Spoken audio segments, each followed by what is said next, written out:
हजरत बिलाल से लोगों ने कहा आप नबी पाक से मुतासर कैसे हुए? तो जनाब बिलाल कहने लगे मैं ज्यादा लोगों को, मक्के के लोगों को जानता ही नहीं था, जो कि मेरी ड्यूटी थी घर में काम करने की और मुझे सख्त सजा मिलती थी उमैया बिन खल्फ की तरफ से, तो मैं तो ज्यादा लोगों को जानता ही नहीं था, कभी मुझे मौका ही नहीं मिला था बाहर निकलने का। हजरत बिलाल कहते एक दिन मुझे बुखार चढ़ गया बड़ा तेज, मैं लोगों को जानता नहीं था। फरमाते मुझे तेज बुखार चढ़ गया तो ठंड बड़ी सख्त थी, मेरे मालिक ने मुझे कई किलो जौ दिए पीसने को चक्की पे।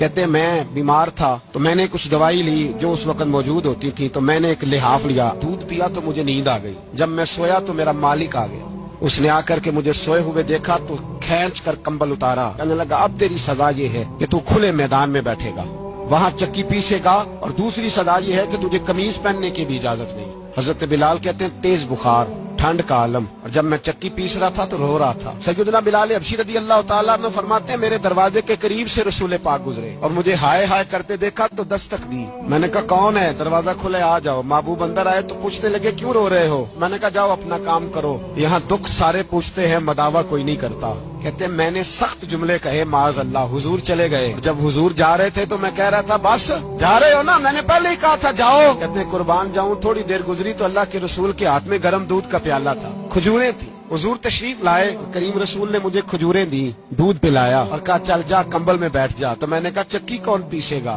वो तो बड़ा मारेगा।